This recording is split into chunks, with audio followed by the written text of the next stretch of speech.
Disyembre 22, 2020, Martes, Umagang Panalangin.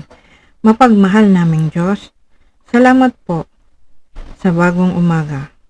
Malugod naming sasalubungin ang araw ng pagpupuri at pagluluwalhati sa iyo.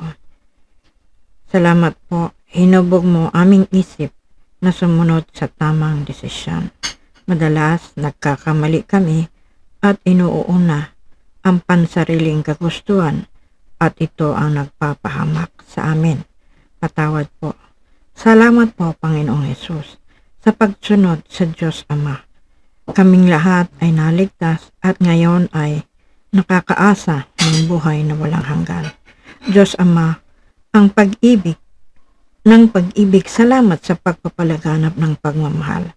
Salamat po, ang sagot sa aming suliranin ay basahin sa uluhin ang banal na salita sapagkat lahat ng sagot ay nasa turo mo.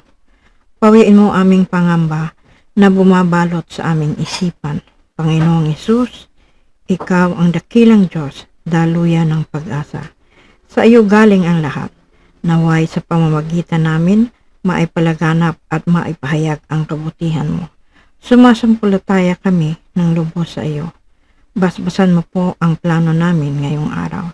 Sa panahon ito ng pandemya, naging masalimuot ang dating maayos na kilos. Nangangapa sa mga kautusan ng lokal na malugod naming sinusunod para sa kaligtasan. O Jesus, salamat di mo kami iniwan. Alam mo ang hangarin namin at ipinagkaloob mo ayon sa gusto mo. Dalangin namin na mas lalong mapalapit sa iyo. Pagpalain mo kami sa ngalan ni Jesus. Amen.